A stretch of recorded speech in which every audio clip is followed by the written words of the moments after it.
You know, I still can't get over the fact that the Fed actually made a policy decision, which was to leave rates be, and it was because of global concerns.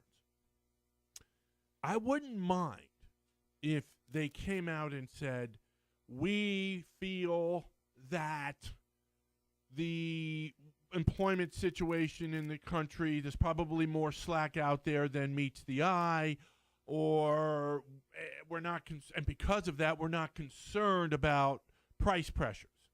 I could live with that. What I have a problem dealing with is when you bring in the world concept to dictate your position. That really troubles me. And that's troubling the markets. Trust me when I tell you that.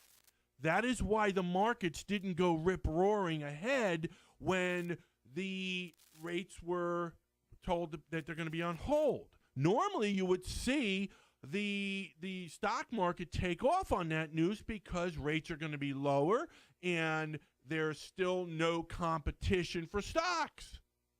That's what troubles me. And it troubled the market. That's why the market went down 200-300 points in the 2 days, because they don't like it either. You see, in order for the stock market to do well, you need a good fiscal policy. And that's why you got to pay attention when you vote this November. We need politicians in there who understand economics. And then you need that to work in conjunction with monetary policy, which is the Fed's job. And they have a dual mandate. Understand employment and make sure it doesn't kill us with price pressures either up or down, called inflation or disinflation, or dare I say deflation. That is their job. And we could get along just fine if all they did was that. Everything would be kumbaya. But now they throw this wrench in, and all of a sudden now the market has a third thing they have to worry about. Well, gee, we thought the Fed would do this because employment and inflation look like this. Now, what part of the world are they more concerned about? Is the Fed more concerned about what's going on in Europe? Are they more concerned? Are they troubled by the policies that are taking place in China? You see, these are the things the market, they don't know what's behind the Fed's thinking. When you say global, what do you mean global? Be more specific. Do you understand the point I'm trying to make? This is problematic for the market. That's, again, why the markets they didn't close. They weren't up 300-400 points. So I wanted to make sure I got that out. All right, now I feel a little better. I'm going to take another sip of water, actually. Okay, that was good. Thank you. I appreciate it. My executive producer and Brenda, they're good, great people in here. All right, so now what? That's really what you want to know. That's what you're tuning in for. We're back to the same old. When will the Fed move to raise rates? Here we go again, right?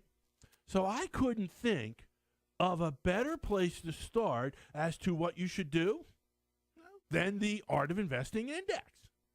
That's right. Have developed an index that you will be able to count on as to where might be a place for you to invest in stocks that reflect the world situation. And you see, this past week's decision by the Fed even kind of throws me into a flux because it who knows anymore. But I have the Art of Investing Index. I've developed it, and I looked at very carefully at the holdings in it, and I'll get to that in a minute. But it does insulate you to some extent what we're going through or what we will be going through. And those stocks are Wells Fargo, Pepsi, Comcast, Volkswagen, and ExxonMobil. There's one more I'm thinking about, haven't put it in there. All right, little disclaimer here. This index, the Art of Investing Index, does and will continue to fluctuate in price, and it is strongly advised that you consult your team of professionals, financial professionals, I should say, as to how these companies in this index might fit in your portfolio if they do at all, as you could lose a substantial amount of money. Let's start with Wells Fargo, shall we? My reasoning for its inclusion was that rates would be heading higher, and that stood to benefit a company like Wells Fargo because the expansion of net interest rate margins. As rates increase, they get more on loans, let's say, which is their main asset, coupled with the fact that the amount they pay depositors, which is their biggest liability, it lags behind. See, that's what happens. In other words, when rates go up, the loans they have on the books, okay, when rates go up, the loans that you have with the bank, they're going to adjust long before you get a higher rate on your deposits. Just the way it is. That's what I mean when I say a lag. However, rates didn't go up. But I still like Wells Fargo. Why, Art? I'll tell you, a number of reasons. First of all, it's predominantly a domestic company. It's well run.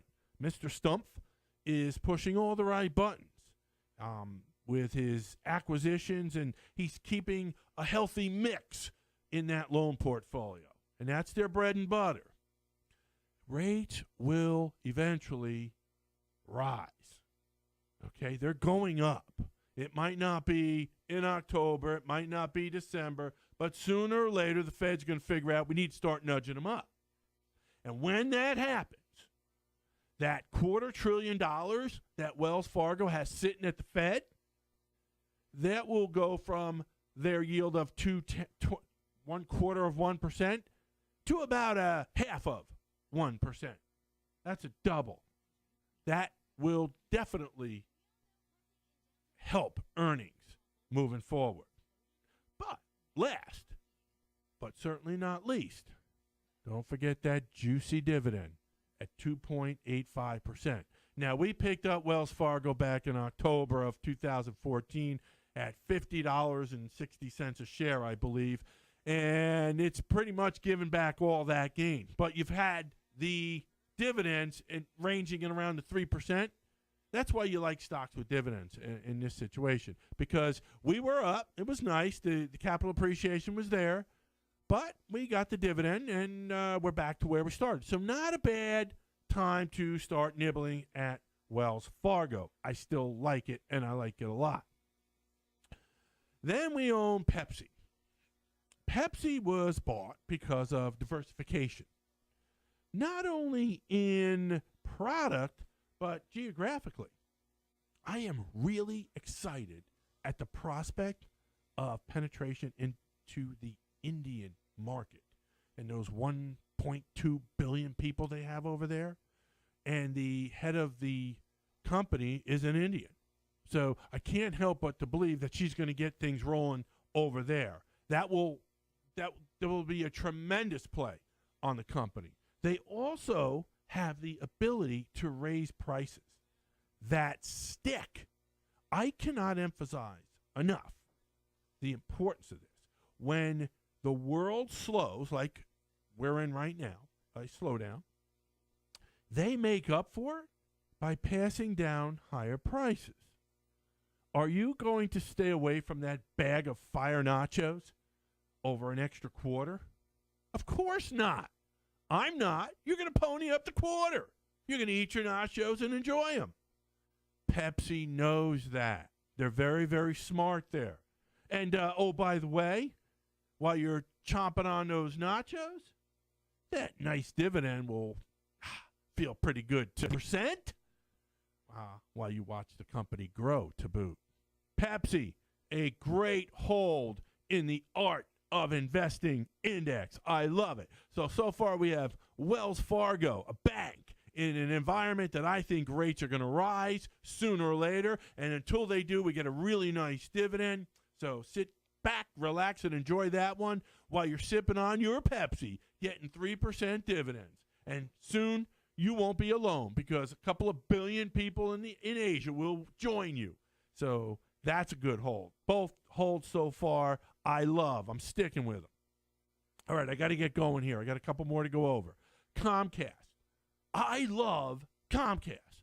It's a play into the future. You got to have one of them, right? It's also domestic. And Comcast is smack in the middle of how we view media entertainment, right, today. You notice I didn't say television. That's because we're already beginning to watch programs we want, when we want, on many different devices without the necessity of a television. You got an iPad, you got the mobile phone, and who knows what's going to come out in another 2-3 years. This industry, make no doubt about it, is still evolving, and I can't help to believe a powerhouse like Comcast will have a significant say as to its development. You don't buy this company, per se, for its dividend. Okay, you don't. It's at 1.77%. Not bad, but that's not why you're in this company. You want to own, if you want to talk about you want to have a conversation about Comcast when you're talking about the future of entertainment. They're going to be right there. You want to definitely include it in your plans for your portfolio. Now, Volkswagen. Yes, Volkswagen made the cut for European reasons. What do I mean by that? Well, I have to tell you, so far, Volkswagen has been my problem child. Europe has lowered rates to 0 and have embarked on their own QE, meaning they're heading below 0. You would think that would be enough of an incentive for consumers to buy the land's biggest vehicles. And they are. They're buying them in Europe. And at least that's the way my thinking went. Oh, but enter China, which is their biggest market outside of Europe. As China slowed, so did the earnings of Volkswagen. Now, if that's all I had to report on Volkswagen, it wouldn't be a problem child. But, unfortunately, Volkswagen can't get out of its own way outside the realm of normal fundamentals. You had internal issues with management, which is never a good thing. And now, just reported yesterday, the EPA is accusing the company of cheating to comply with clean air standards, stating that Volkswagen purposely installed software to fool the regulators when the vehicles were tested. This is not good. Needless to say, I'm calling Volkswagen a hold at this point, simply because I don't sell in market panics, or this thing would have been jettisoned by now. But the first chance I get at a rebound in the price of the stock, this baby's out. All right? Lastly, ExxonMobil. Oh, I love ExxonMobil. And that's right. The Art of Investing Index owns ExxonMobil. As a matter of fact, I believe every portfolio should include ExxonMobil. It's everything energy is and then some. You get the world's biggest oil producer, as well as a company that refines the stuff.